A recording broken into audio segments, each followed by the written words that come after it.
তিন জায়গায় প্রয়োজনে মিথ্যা বলা যায়। কয় জায়গায় মিথ্যা বলতে? তাউরিয়া, মানে কথা একটু ঘুরিয়ে বলবেন। এক নাম্বার, আপনার ওয়াইফকে খুশি করার জন্য, সে একটু এরকম না বলে একটু কৌশল করে বললে খুশি হবে, ওটা বলা যায়। দুই নাম্বার,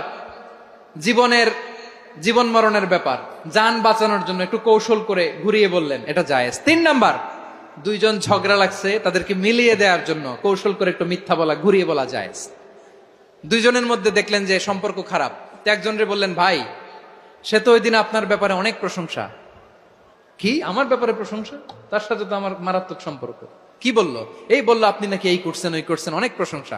লোকটার মন খুশি হয়ে যাবে তার ব্যাপারে, ঠিক কিনা? আবার তার সাথে যার ঝগড়া, ওরে যে বলুন, ভাই ওই দিন তো সে আপনার অনেক অ্যাপ্রিসিয়েশন করলো, অনেক। সে তো অবাক, কিরে বলে কি আমার? এই যে দুইজনের ব্যাপারে দুইজনের একটু ভালো ভালো কথা বলে দিচ্ছেন, একদিন দেখবেন রাস্তা দিয়ে হাঁটার সময় একে অপরকে সালাম দিয়ে ফেলছে, সালাম দিয়ে বুকে জড়ায় ধরছে, আছে না নাই?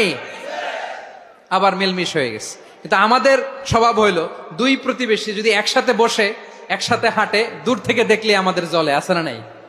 ঘটনা কি, এই দুইটার মধ্যে এত মিল কে? এই দুইটার মধ্যে গিরিঙ্গি লাগানো যায় কিভাবে? হ্যাঁ, এই বন্ধুত্ব ফ্রেন্ডশিপ নষ্ট করা যায় কিভাবে? এরকম মানুষের কথা সবার না, আমাদের অনেকের মধ্যে আছে না নাই? আল্লাহর কাছে তওবা করেন, এই মানসিকতার যেন আমরা না হই, আমরা মিলিয়ে দিব।